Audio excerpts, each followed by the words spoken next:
کچھ چیزیں میں نے آپ سے عرض کیا تھا کہ اس میں یہ بتائی جائیں گی کہ ہمیں کن چیزوں کا اہتمام کرنا ہے۔ سب سے پہلی بات یہ یاد رکھیے گا کہ یہ مہینہ شہر رمضان الذی، ابھی میں نے آپ کے سامنے پڑھی، انزل فیہ القرآن، رمضان اور قرآن، اس موضوع پر علماء نے مستقل کتابیں لکھی ہیں۔ اس لیے رمضان کے ساتھ جو قرآن کی مناسبت کی بات ہے، یہ قرآن بھی چونکہ ایک آسمانی چیز ہے، اور اس کو جب انسان رمضان کے اندر پڑھتا ہے تو اس کی کیفیت اور اس کے اندر جو روحانی صفائی اور جو اس کے اندر اس کے نتائج اور ثمرات مرتب ہوتے ہیں وہ عام دنوں میں نہیں ہو سکتے۔ سب سے زیادہ قرآن کے ساتھ دل لگانا چاہیے رمضان میں تلاوت کے اعتبار سے، تلاوت کی کثرت۔ اور حضرت شیخ الحدیث مولانا زکریا صاحب رحمۃ اللہ علیہ نے اپنی بچیوں کے بارے میں، اپنے بیٹیوں کے بارے میں لکھا ہے کہ میری بچیاں گھر کے تمام کام کاج کے ساتھ، ان کے گھروں کا کام کاج ایسے نہیں تھا جیسے ہمارے گھروں میں ہوتا ہے۔ آپ کبھی ان کی آپ بیتی میں پڑھیں، ان کے ہاں اوسطاً عام دنوں میں روزانہ دونوں وقت مہمانوں کا تناسب 35 سے 40 کم سے کم اور 150 سے 250 تک پہنچ جایا کرتا تھا، اور کوئی ملازمہ گھر کے اندر نہیں تھی۔ گھر کی بیٹیوں نے ہی ان سارے مہمانوں کی تیاری کرنی ہوتی تھی۔ اور کہتے ہیں کہ میرے گھر میں بعض اوقات ایسے ایسے عجیب اللہ تعالیٰ کی طرف سے واقعات ہوتے تھے۔ میں چھوٹا سا واقعہ آپ کو سناؤں۔ کہتے ہیں کہ ایک دن میں باہر نکلا اپنے گھر سے، تو میں نے دیکھا کہ شیخ العرب والعجم، شیخ الاسلام والمسلمین، حضرت مولانا سید حسین احمد صاحب مدنی رحمۃ اللہ علیہ تشریف لا رہے ہیں میری طرف، میرے گھر کی طرف۔ اور اس کی وجہ یہ ہوتی تھی کہ حضرت مدنی رحمۃ اللہ علیہ دیوبند میں حدیث پڑھاتے تھے، تو جب انہوں نے کہیں جانا ہوتا تھا تو جو دیوبند کا قصبہ ہے یو پی میں، یہ چھوٹا سا قصبہ ہے، اس پہ جو ٹرین گزرتی ہے وہ لوکل لائن گزرتی ہے۔ سہارنپور جو ہے جہاں سے شیخ الحدیث صاحب ہوتے تھے، وہ ضلع ہے سہارنپور، ضلع کا صدر مقام ہے، یعنی ایک پروونشل ہیڈ کوارٹر ہے،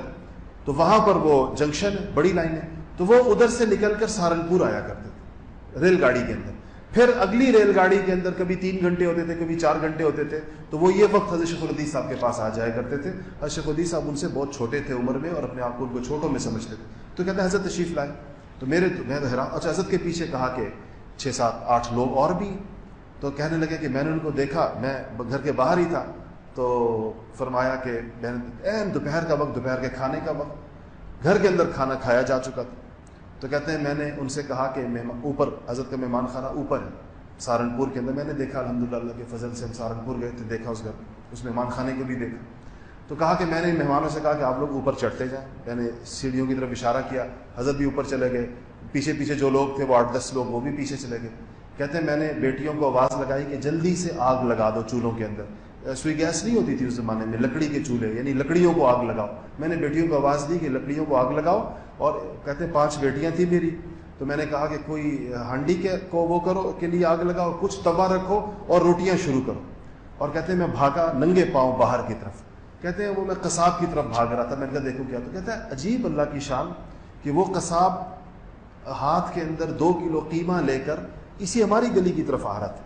تو میں نے اس سے پوچھا کہ یہ کہاں، تو اسے کہا کہیں اور لے کے جا رہا ہوں۔ میں نے کہا یہ مجھے دو، جس کے لیے لے جا رہے ہو اس کو کچھ اور دو، اور یہ میں نے اس کے ہاتھ سے وہ قیمہ پکڑا۔ میں گھر پہنچا تو بیٹیوں نے ہانڈیاں لگا چکی تھیں اور اس کے اندر پیاز اور ٹماٹر کا مسالہ جو ہے وہ بھن رہا تھا۔ میں نے وہ قیمہ لا کر اس کے اندر ڈال دیا، اس مسالے کے اندر، اور ادھر سے دوسری 2 3 بیٹھ گئی توے کے اوپر، انہوں نے روٹی پکانی شروع کر دی۔ کہتے ہیں اس کے بعد میں نے اوپر جا کے شور مچایا، جائے دسترخوان لگاؤ، دسترخوان لگاؤ، دسترخوان کا دسترخوان لگا، پانی لگا، یہ اتنے دیر میں قیمہ جو تھا وہ نیم برشت ہو گیا، اور ادھر سے 5 6 روٹیاں بن گئی، اور روٹیاں بن رہی تھی، میں نے دسترخوان لگایا۔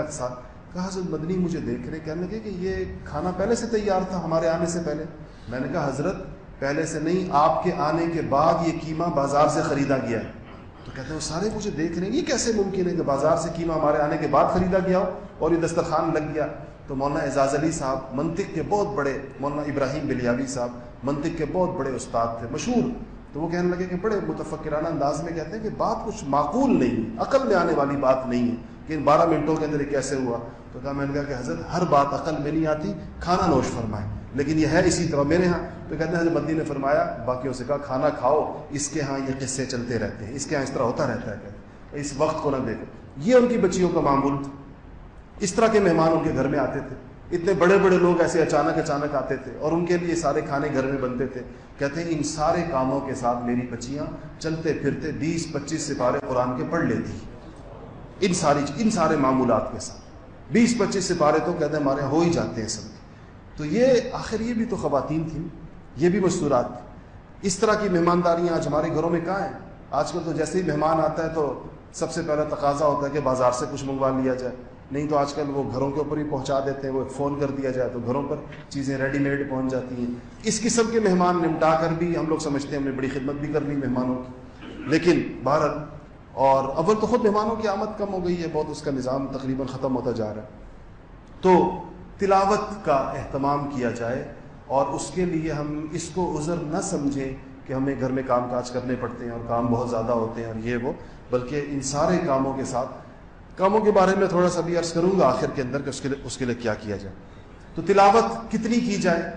شیخ الحدیث مولانا زکریا صاحب رحمۃ اللہ علیہ نے ہی اپنی آپ بیتی میں اپنی دادی کا معمول لکھا ہے, اور کہ ان کا معمول تو رمضان شریف کے اندر ایک قرآن روزانہ پڑھنے کا تھا, ایک قرآن روز پڑھتی تھی. اور اللہ تعالیٰ نے ان کے گھر کی خواتین کو ویسے غیر معمولی دینداری سے اللہ پاک نے نوازا تھا, سب کے اندر یہ صفت بہت زیادہ تھی. ایسی اس کا اثر یہ تھا, ان خواتین کی دینداری کا اثر یہ تھا کہ اس گھر سے بڑے بڑے ولی پیدا ہوئے اللہ پاک کے. ان عورتوں کی گودوں سے جو بچے اٹھے, پوری امت کی دینی قیادت ان بچوں نے کی. مولانا الیاس صاحب رحمۃ اللہ علیہ, مولانا یحییٰ صاحب رحمۃ اللہ علیہ, مولانا یوسف صاحب رحمۃ اللہ علیہ, شیخ الحدیث مولانا زکریا صاحب رحمۃ اللہ علیہ, حضرت جی مولانا انعام الحسن صاحب رحمۃ اللہ علیہ, اور اس کے بعد یہ ابھی تک سلسلہ الحمدللہ اس خانوادے کا چل رہا ہے. وہ حضرات یہ خود کہتے ہیں, الحمدللہ ہمیں ان کی مجلسوں میں بیٹھنے کا اتفاق ہے, وہ کہتے ہیں کہ ہمارے گھروں سے جو شخصیات اٹھی ہیں بڑی, اور یہ سب اتنے نہیں ہیں, اس سے پیچھے بڑا سلسلہ,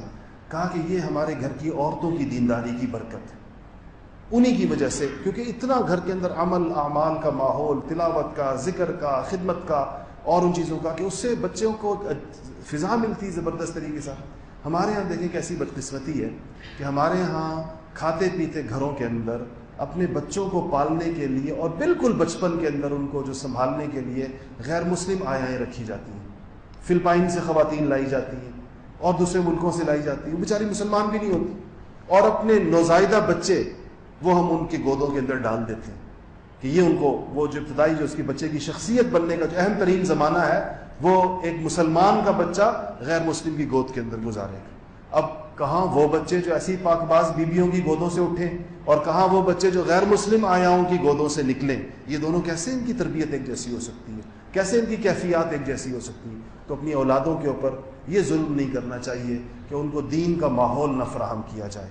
اور ان کے جو بچپن کے اندر جو ان کے دینی تقاضے ہیں اس کو نہ پورا کیا جائے. تو ایک بات تو یہ قرآن شریف کے حوالے سے میں نے آپ کو عرض کر دی, اس میں ایک قرآن شریف روز پڑھنے والے لوگ بھی ہوتے ہیں, اور